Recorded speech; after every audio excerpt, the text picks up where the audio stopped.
Bartholin cyst হোক, Bartholin abscess হোক, যাই হোক, এটা সার্জিক্যাল অপশন ছাড়া কোনো মেডিকেল অপশন নেই। বার্থোলিন অ্যাবসেসের জন্য অযথা ওষুধ খেয়ে কষ্ট কমতে পারে, কিন্তু ওটা আপনাকে পরবর্তীকালে আবার ভোগাবে।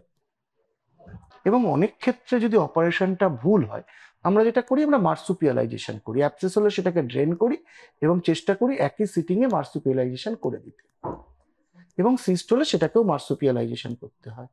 কিন্তু যদি এই প্রসেসটা ঠিক না হয়, তাহলে বার্থোলিন সিস্ট বা বার্থোলিন অ্যাবসেস এটা কিন্তু রেকারেন্ট হতে পারে। অনেকের দুবার তিনবারও হয়েছে, এরম পেশেন্টও আমরা পেয়েছি। সুতরাং একটু ভুল অপারেশন হলে বা অনেক ক্ষেত্রে অপারেশনের পরেও যদি ঠিক প্রপারলি পুরো জিনিসটা বাদ না গিয়ে থাকে, তাহলে কিন্তু এটা রেকারেন্ট হতে পারে।